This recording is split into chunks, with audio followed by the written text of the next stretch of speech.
Hello, everyone. Thank you for joining on time. We already have a lot of people on Zoom and YouTube. So welcome everyone on our 97th author interaction. And I'm Neeta and Aneja, and I'm the founder of Trends Literature Series. And with me is Dia. She's my co-host and also the co-founder of the series. One book which really changed my perspective towards life has definitely been Ikigai. In fact, a few years back, I read it, absorbed it, and made my life change for the better. It definitely gave me a reason to get out of bed every single morning. In fact, Trends Literature series was born after I read the book, and I felt, yes, I need to have a reason to actually get out of bed every morning and really strive for it. The book shows you how to leave your urgency behind, find your purpose, nurture friendships, and throw yourselves into passions, apart from, of course, so much more. So, in fact, those who discover the Ikigai have everything they need for a long and joyful journey throughout their life. We welcome our guest on our 97th episode, Francesc Miralles.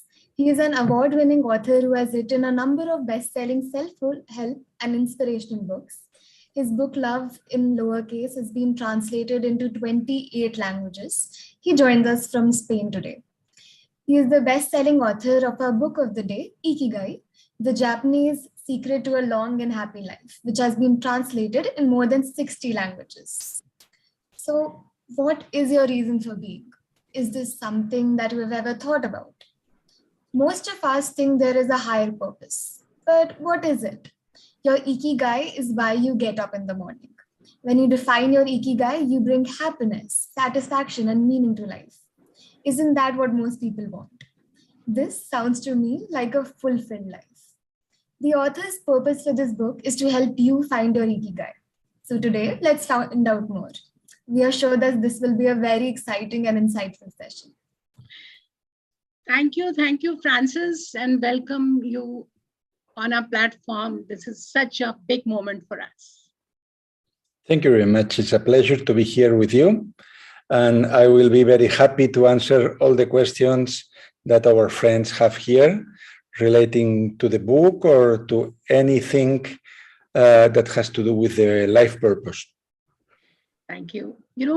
Francis, Ikigai came out as early as in the beginning of 2016, and it definitely remains a go-to book for all of us.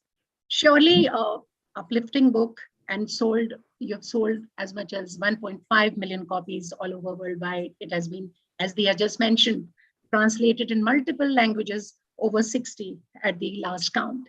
So how does it feel, even after 6 years, when platforms like us, they want to engage you on this book, talk to you, find out more about the book, as if it's not been enough reading it? I mean, we want to just have a continuous dialogues, continuous conversations with you. So how does it feel to have these continuous dialogues on the book?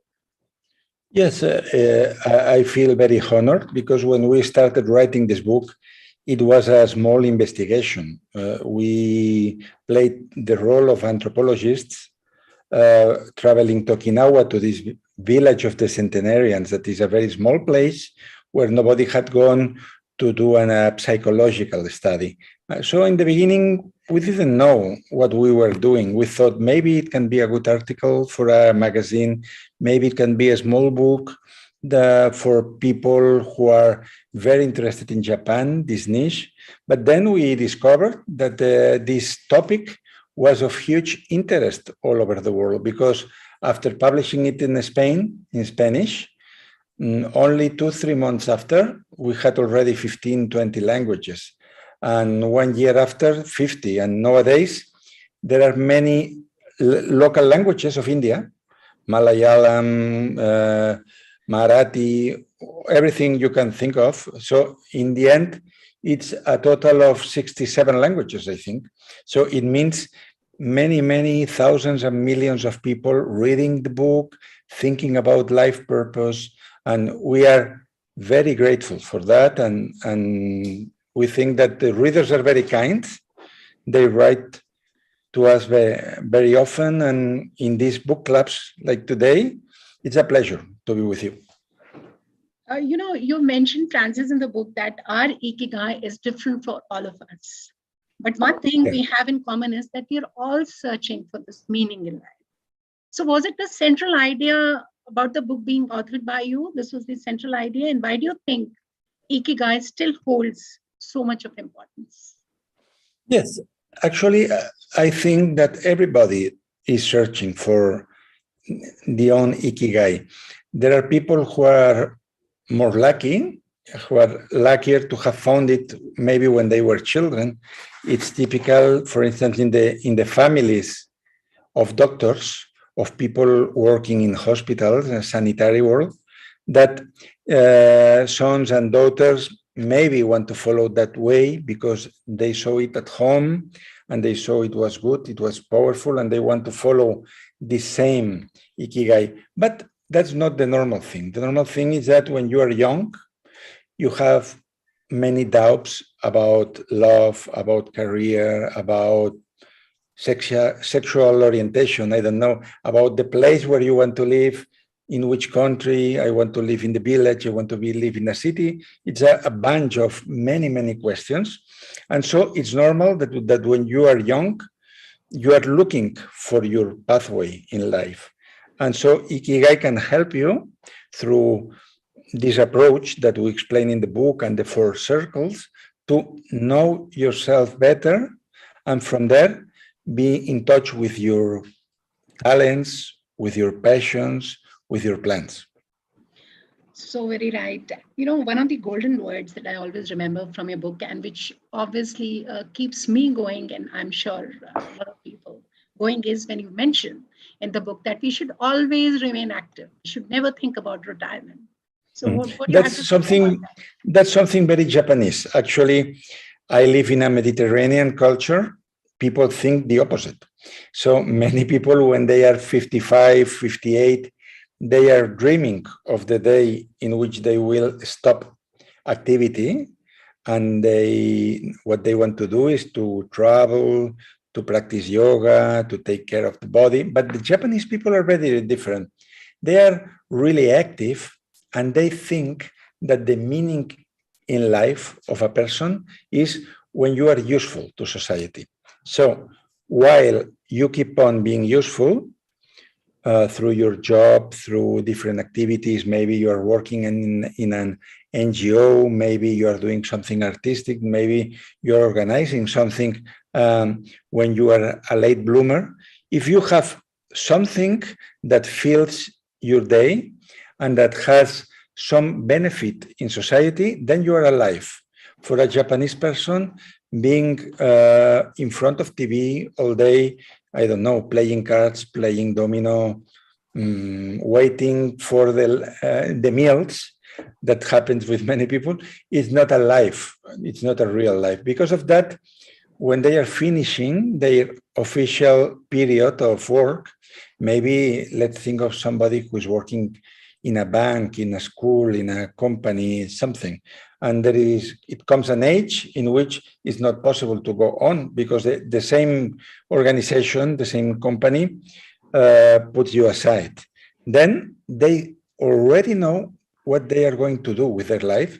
And that's why there are so many volunteers in Japan to do things that have to do with ecology, with education, with many things.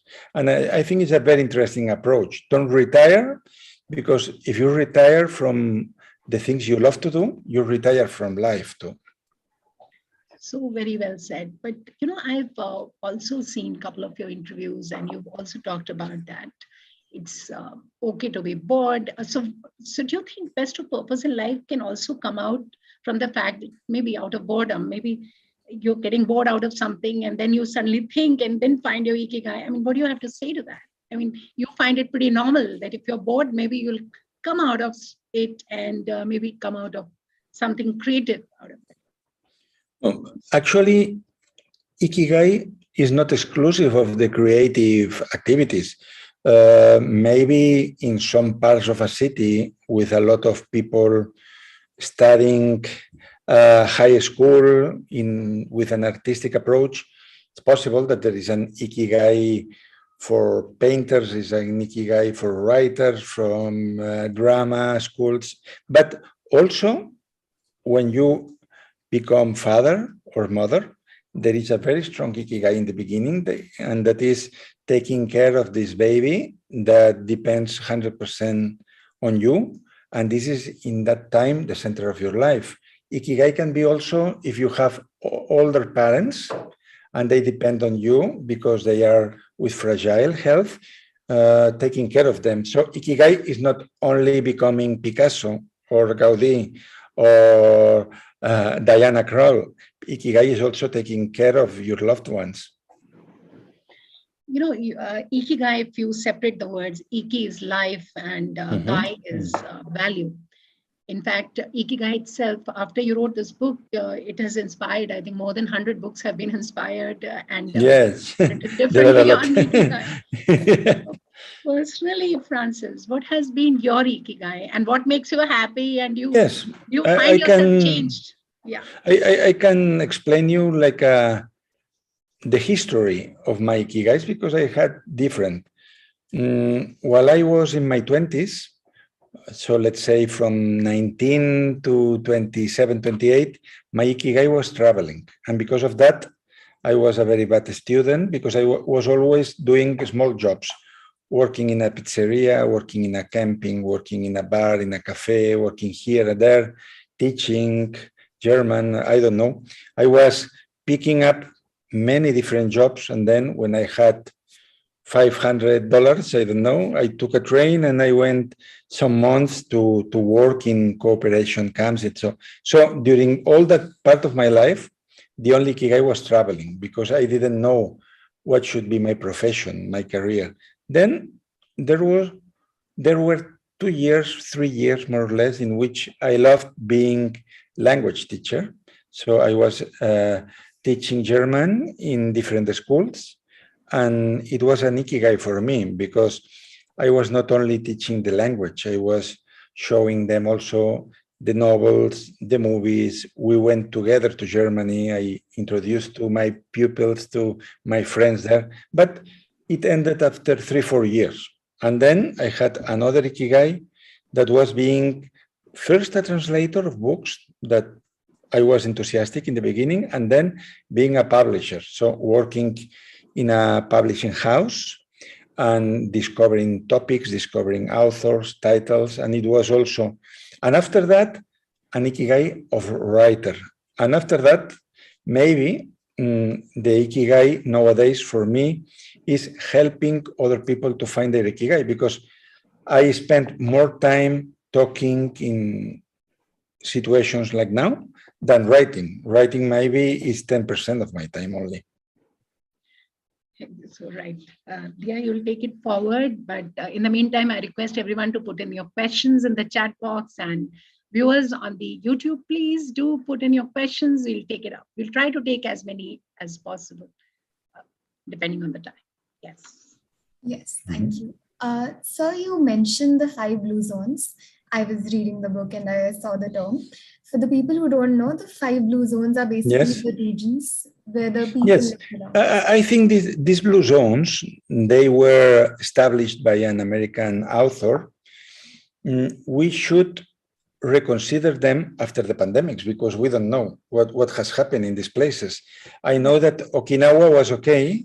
They had very little COVID because also it's a part of Japan in which there weren't many trips. So it's quite isolated from the world, this place. But to know if these blue zones are still the same, we should go to Sardinia and to Greece and to California and to these communities to see how strong, how bad the COVID pandemic was. But let's speak a bit about the concept of blue zone. Blue zones are parts of the world in which people live longer. So these are areas, normally small regions. Sometimes it's an island, sometimes it's a village in which there are many, many centenarians. So that it's quite normal to become 100, 102, 5, 8 maybe. And so these blue zones have things in common. We have studied them. The number 1 is Okinawa, and inside Okinawa, this village of Ogimi is the #1 in the world. It was in the Guinness World Record. But also, if we compare Okinawa with these other 4 places, all of them have some similar characteristics. One of them is that they live in communities. So you know your neighbors are like your family. You talk every day with them. You have meals and celebrations with them. And it's a kind of society in which nobody feels alone. So you are part of something that is bigger than you. And this is important for your psychological balance. This is one thing. Second thing, these people spend many time outside home. So nowadays in the cities, many people, especially young people, are in their rooms in front of a screen and they don't see the light of the sun. And in these places, these are rural villages. They are outside, working in the fields, visiting one each other. So it means that the internal clock that anyone has is perfectly synchronized with the life clock that comes through the light, through day and night and different moments. So they are totally in harmony with the clocks of life. And because of that, they work better inside. They have better digestion, better health. Then third, that they eat what they cultivate very, very close to where they live. So there is a lot of local food, and so they don't need to eat preservatives and to froze things and all this. No? And the 4 things maybe in these blue zones, they lead a simple life. So they wake up with the sun, they do every day the same things more or less, and they go to bed when it's dark. And this simple life with a lot of nice things for them to do because they are used to that, they don't need more than that, is what makes them live so long. Right. So the blue zone concept is actually very interesting, and you can certainly see the healthy habits that you have examined that has led to the healthy living. So blue zone would be a healthy environment for life. And you can find it everywhere in the world. I don't know in India, but in Spain, there are small villages in the center of the country where there are very, very little population. We are speaking of villages of 5 people, 7 people, 8 people, and many are centenarians. Many are old people working in the fields that are over 100 because they have this kind of life. Right. You've also mentioned in the book that it is customary in Okinawa, Japan, to form close bonds within local communities. It is a form of economic support, but I believe the basic idea behind it would be that individual gets a sense of belonging. And I believe that could act as a stress reliever in a way, which would lead to increased life expectancy. So, do you think in this modern world, technology has led to weakening of bonds between people, and hence it is something that might even affect life expectancy in a negative way? Yes, and that's very interesting what you say. In the same way that in the cities, many people get low quality food and they go to the fast food or they eat frozen things and instant food. The same happens with relationships.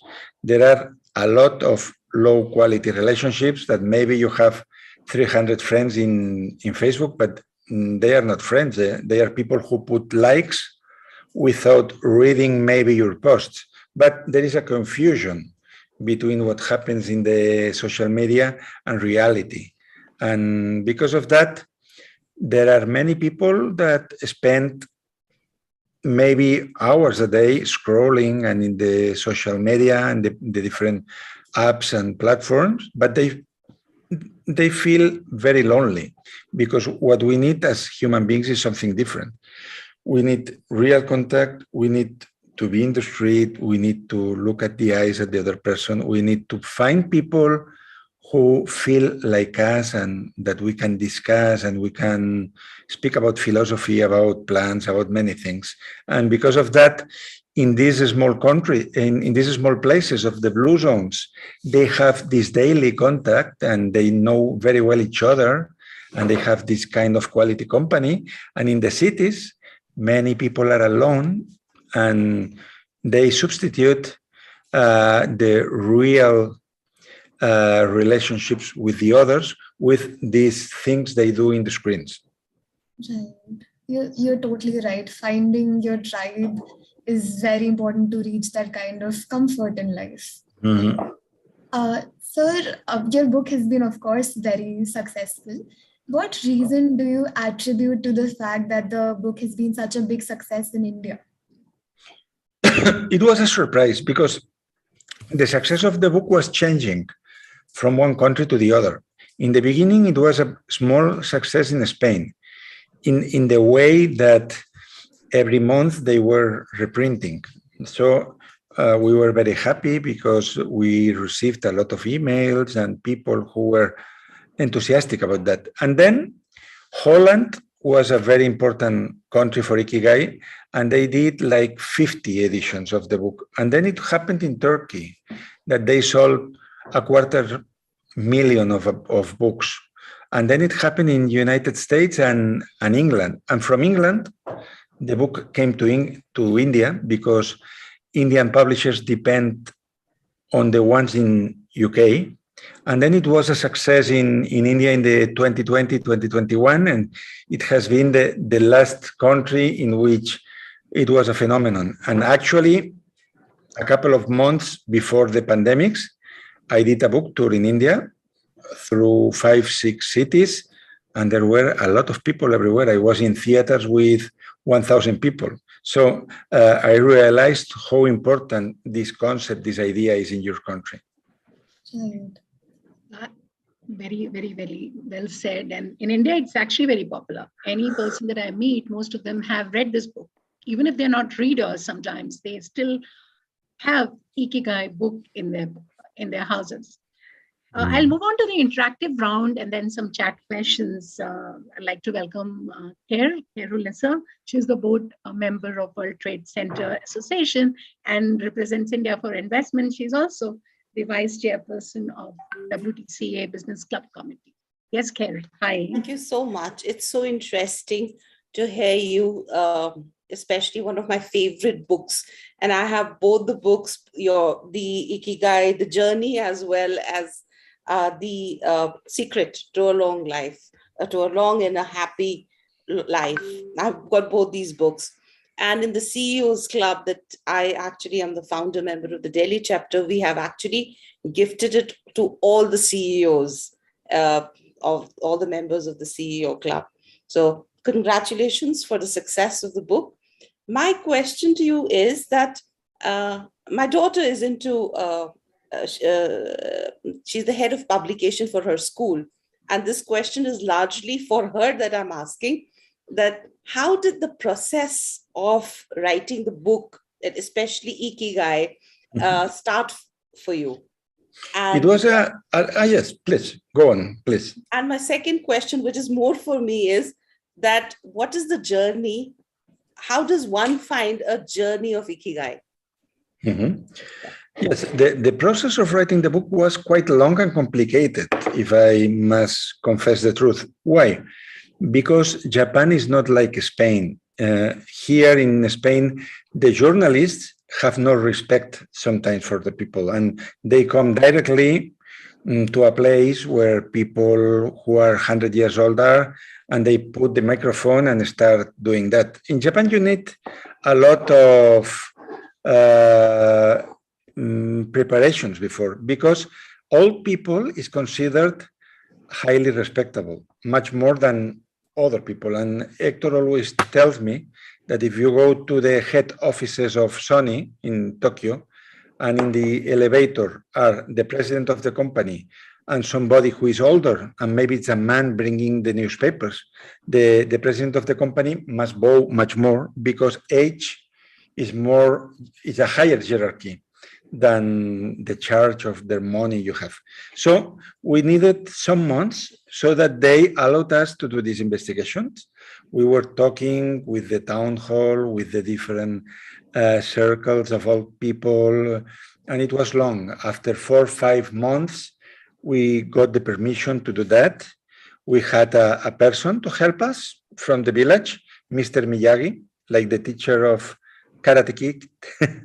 And before that, before these 4 or 5 months, we had read all the papers we found about Okinawa, because there were investigations already done about the Okinawa diet, the Okinawa climate, the economy of the place, the history of Second World War, and what happened there in the Battle of Okinawa. So when we came there, we had a lot of information, but we were needing the most important one, that was interviewing all these centenarians and asking them personal questions of how do they live, what do they do, how do they start the morning, what do they eat, and what kind of social network they have, and the Ikigai in the end. So it was long.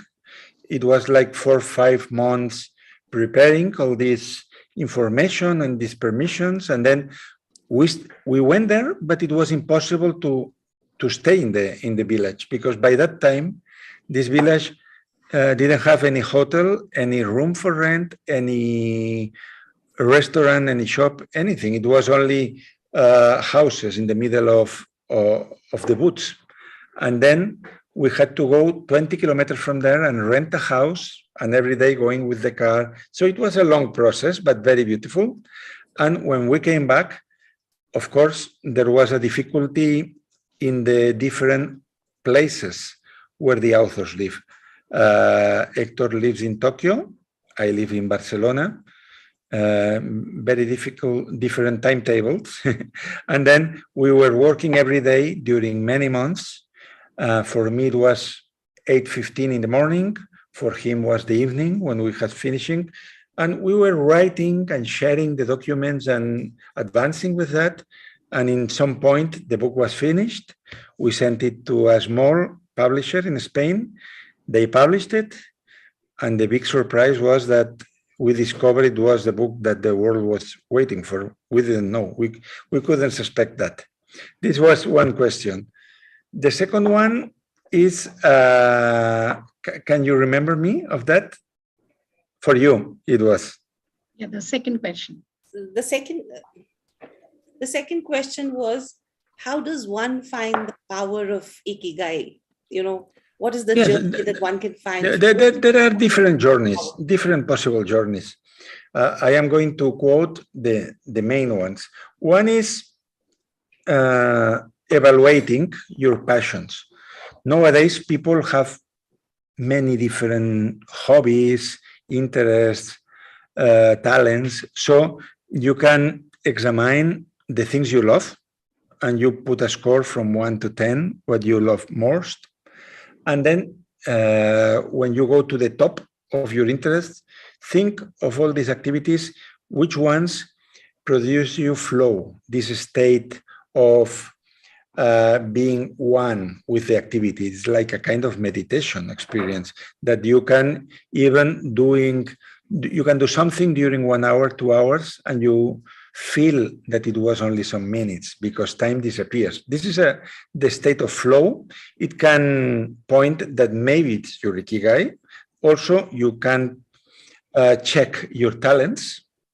Maybe you are very good at something, and people give you feedback with that. Imagine that all the people around you tell you that you are very good listening, that when they explain problems, they feel that you are there with them, and that you put very good questions, that maybe you have an Ikigai of therapist. Maybe you should work with that.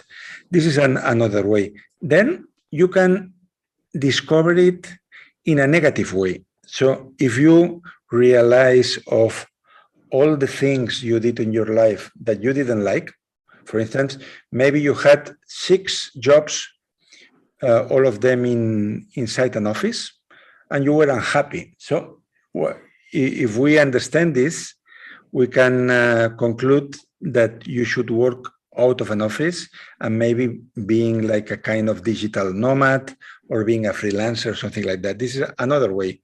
And the last one we can mention here is if you feel that you lost track of what is your purpose, your ikigai, remember who you were when you were a child, because children are naturally linked with what they love and they have no filter. They just follow their passion. So make the exercise of remembering what would you love to do when you were a child? What was your list of dreams, of plans? What did you pretend when you were very small? And maybe you can recover some clue that is important for your work. Thank you so much. You've the two things which I really found very interesting was go back and reflect what you wanted as a child. Yes, because there you will find the seed of much of what you are today that maybe you don't know. Yeah, but I must highly recommend. See, I have your book, the Ikigai. Thank you, the Ikigai Journey, and I use it very extensively. It's like my daily reading, which I actually read, do that and use it in my life. Perfect. I feel very happy that the book is so useful for you. And it's a great pleasure to know that our work is of utility for your life. Thank you and namaste. Thank you. Namaste. Thank you, Kers. Thank you for taking out time from your busy schedule. Next, we have Rishabh Tandon. He is into hospitality. Yes, Rishabh. Nice to have you on the platform. Thank you, ma'am. And hello, Mr. Francis. Namaste from New Delhi, India. Nice to meet you. Like the previous person, even I am a die-hard fan of your book. And the book acts like a reference point in life, time and again. So, sir, my question to you is, I work in the human resources space in the world of hospitality. And definitely we deal with a lot of people. We realize that while we have passion and some of us are fortunate to find our purpose in life, a lot of time what happens is the problems start becoming bigger and can derail us from our path. So how do we tackle these temporary problems or tragedies that can have a big impact in attaining our purpose in life? Yeah, actually, if we look at the people with biggest purpose in history, some of them had very dramatic lives. Let's think of the writer of Man's Search of a Meaning, Viktor Frankl. He was Jew, living in Austria, in Vienna, and he lost in the concentration camps his wife, his parents, many friends.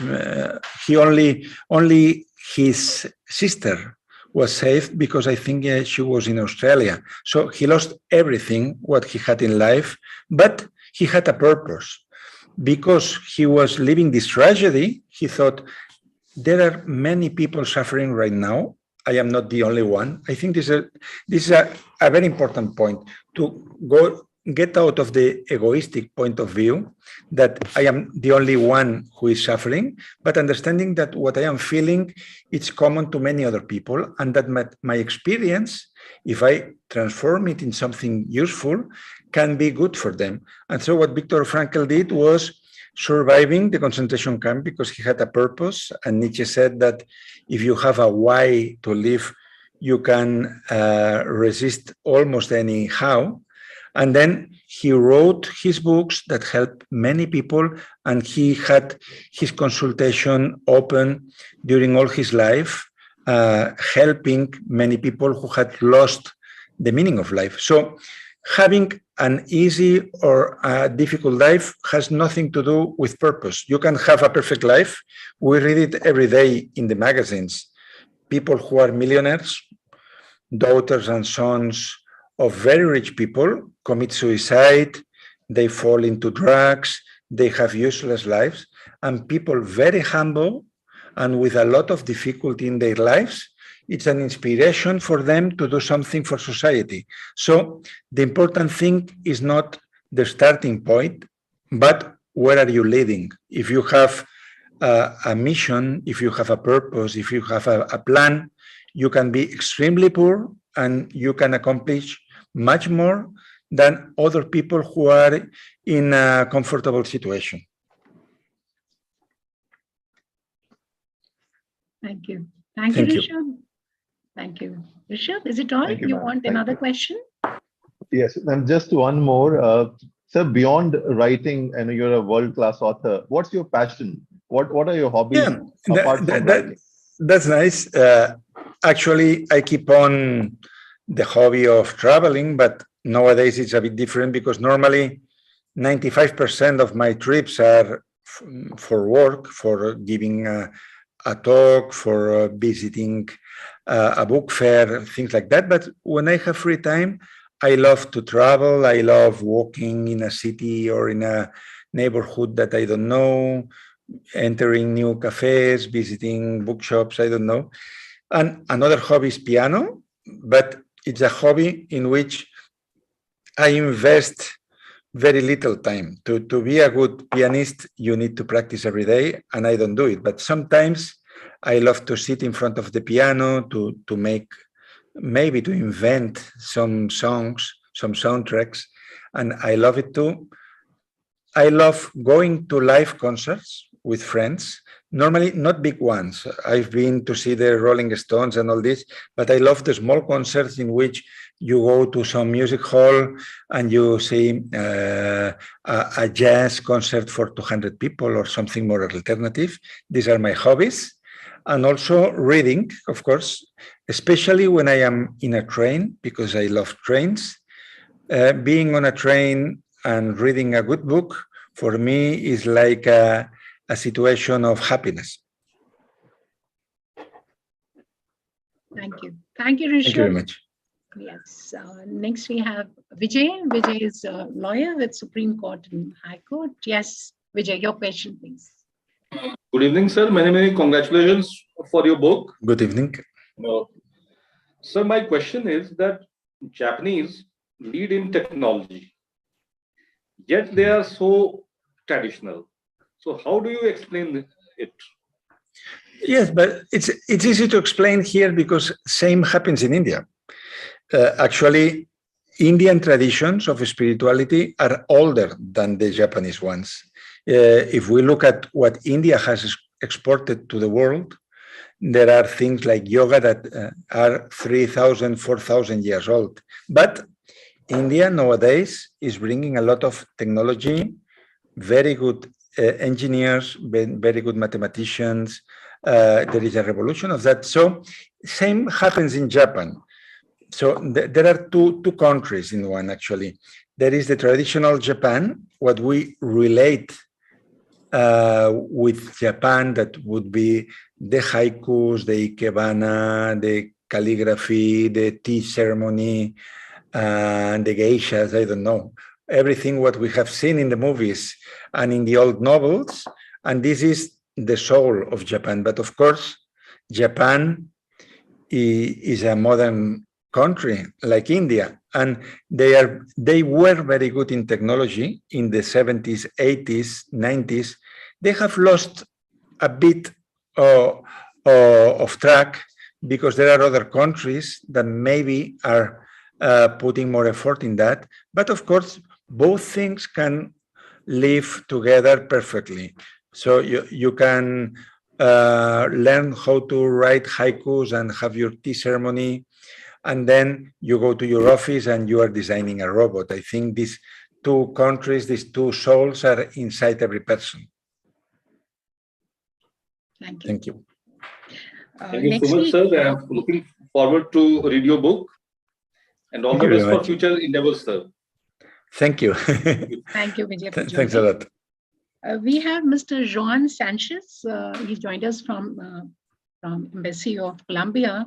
He's the director of Pro-Colombia part of the Embassy of Colombia. He'd like to ask a question. Mr. Sanchez. Hello, can you hear me right now? Yes, very well. I'm pretty sorry. Hello, hola, Francis. How are you? Hola, encantado. Encantado. Francis, I do have a question because in this very moment or every moment in the life, you are just having changes. I would like to know if happiness is regarding to a sum of ikigais or is just to follow a path, an only path? No, you can be very happy with several ikigais. It depends on how inquieto, we would say in Spain, is the person. There are people who are comfortable with one main activity. For instance, people who are devoted to spiritual life and they are happy, I don't know, teaching, meditation, working in the ashram, writing books about that, giving workshops, I don't know. And they can do only one thing in different ways and they are happy. But there are other kind of souls. There are people who need to have different compartments in one's life, and they like to be parents, and they like to be artists, and they like to be businessmen, businesswomen, and they like nature. And it's perfectly possible to be happy doing many things if this is what your soul is demanding from you. But you shouldn't do them because of compromise or because of obligation. You must do it because you have this energy, this activity that needs to be canalized in some way. But you can be very happy with an only ikigai, and you can be very happy with 4 or 5 if you have the energy for that. Thank you, Mr. Sanchez. Unfortunately, your video was not switched on, so we could not see you. We could listen to him. Yeah, Yes. no, sorry for that. I'm in Goa right now, so my video Okay. is not really helpful. So, sorry for the another question, Francis. And actually, I sent the book to my son, my teenager son, 6 months ago. So it's a really beautiful coincidence. Anything to do or anything that you recommend from the Ikigai philosophy to in order just to bring a teenager? Any suggestion, any advice? Actually, we wrote a book for teenagers that it was published first in the United States. Now it has come to India. It's called Ikigai for Teens, for teenagers. Ikigai for Teens, and is published by Scholastic. But basically, our advice for the parents and for the teachers is don't push the young people to take decisions too early. One problem that we have seen everywhere, in Japan, in Spain, in India, is that when youngsters finish high school, they must decide immediately what they are going to do with their lives. So they must choose university, or if they are going to a professional school, or if they start working here or there. And when you are finishing this part of your life, you don't know yet. You need to experience many things. So it would be perfect, if it was possible, that these daughters and sons had a kind of sabbatic year in which maybe they can go for cooperation to some place of the country, they can learn other things, they can travel, they can explore themselves, so that they don't have to decide so quickly, because maybe then you're going to study law, but when you are 2-3 years in this university, you discover that you are not going to be happy as a lawyer. So one thing I would say, give them time to find themselves and to find their path in life. Second, giving them permission to fail, to commit mistakes. Maybe you start something, you start with some academic orientation, and after 1 year, you discover that this is not for you, that this is not your cup of tea, that the British would say. And then parents and teachers must encourage these young people to change, because actually life goes forward like science. There is a trial, an essay and trial. No? You commit a mistake, you know that this is not the way, then you try another pathway, then maybe it's a bit better, but it's not exactly what you want, and then you try a third one. So we must avoid the stress to the young people of knowing exactly what they are going to do from the beginning. Let's them give freedom to explore, to commit mistakes, to see if is this, to have experiences, to know people, to know different situations, and then they will find their way in a natural way. Thank you so much. And thank you, Mr. Sanchez, to join in from Goa. I know you're on a holiday, but very nice questions you asked. Yes, we have one last question. Because of the time, we are able to take one more. So this is the question from Madhur. He's talking about Wabi-Sabi. That is a very important concept. Maybe like very beautiful concept, yes. Wabi-Sabi actually is a concept that it's inside the traditional Japanese arts. So when we explore, I don't know, the Japanese pottery, the traditional arts in general, we see that, for instance, if they have a cup that is broken and that maybe it was repaired with a bit of gold, and then you see the place where it was broken, it's much more valuable than a new one. So you think, why? A broken cup, a broken teapot, it has a quite more higher price than a new one, because they have this concept of Wabi-Sabi, and Wabi-Sabi means the beauty of imperfection. So for a Japanese, only what is similar to nature is really beautiful. And in nature, there are three facts that we find. In nature, nothing is perfect. In a human way of seeing that, for us, the straight line is perfection, it's order. But as Antoni Gaudí said, the Catalan architect, the straight line belongs to man, the curved line belongs to God. So in nature, there is nothing that is totally straight. And because of that, nothing is perfect in that way. In nature, nothing is finished. Everything is growing, evolving, dying, being reborn. Everything is changing all the time. And we people are doing the same. And in nature, nothing is forever. And our lives are not forever either. Because of that, our time, every day, every hour, every minute has a value. And this is the spirit of Wabi-Sabi, basically. Beautiful concept. In fact, we couldn't have let you go without talking about it. Thank you for talking about it. Thank you very much. Yes, there is a question. There's a small child who wants to ask you a question, and I can't refuse him. Yes, he's the son of Mr. Jitendra Singh, who's the international taekwondo expert. Yes. Okay. You would like to ask your question directly? Yes, please. Thank you.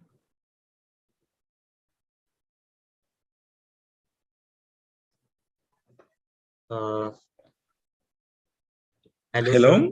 Congratulations on your wonderful. Sir, can you hear me? Yes, perfectly. I can see you and I can hear you with perfection. Yes. Go ahead, please. Hello, sir. I am Manan, and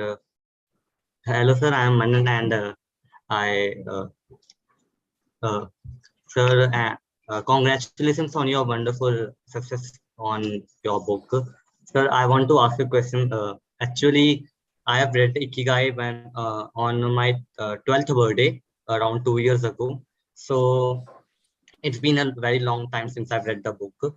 But sir, when I was hearing your answers, a question came to my mind that how does the idea of writing a book on the concept of Ikigai came to your mind? Yes, so, actually, all started. You are a master of Taekwondo. I've heard. Is it so? Are you a master of Taekwondo? His father is the international. No, sir. Taekwondo. Actually, my father. Your father, yes. My father stepped in from South Korea, and okay. And so I'm soon going to become a black belt. Okay. In July. Okay. I became. Thank you, Manan. He'll answer your question. I became green belt in Taekwondo when I was your age, more or less. But answering to your question, how did it start? It started in Tokyo in a meeting that I had with Hector. We knew each other from 1 year before. I had been traveling to Japan every year.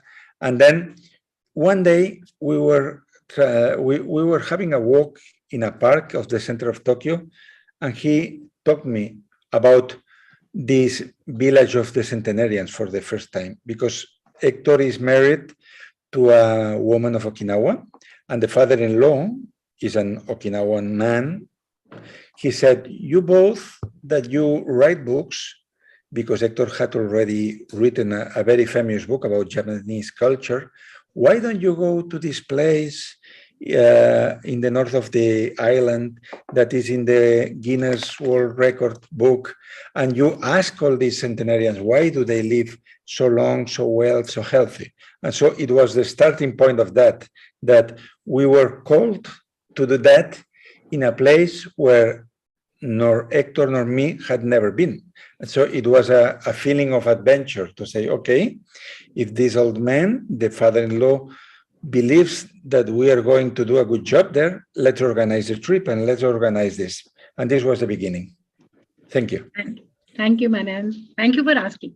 Yes, thank you for asking your question. Yeah, thank you. It's been a wonderful session, I must say, Francis, and thank you for taking your time. Thank you very much. It was very interesting, very good questions, and it was very nice, everything what we could talk here. Thank you. And there's a question from Major Neha. One last question. How old is Ikigai as a concept? Because the book has such a calming effect. As a concept, has 6 years, but the word is much older, of course. It's a word that belongs to the Japanese language. But a curious fact about this is that the question, what is your Ikigai, was not used, not even in Japan. So they had this word, there is an Ikigai, there is a purpose of life, but nobody would say, what is your Ikigai? Now, yes, they do it, because Ikigai was also translated into Japanese, and it's popular also there. So the word maybe has 2,000 years, I don't know how old is Japanese from the family of similar languages, but the concept is 6 years old. Thank you so much. Thank you very much. It was absolutely a pleasure to read the book and talk to you today. You know, you have changed and impacted our lives forever. Thank you from the bottom of our heart. And I take everyone on the Zoom and YouTube with me in thanking you for such a great book. Thanks to you and thank you very much. And it's a self-help book. People who've not read it, it's only 3 hours that you take to finish the book, actually. So thank you. Thank you very much. WBCA, Able Charities for collaborating on this event and putting everyone together. It's been a pleasure.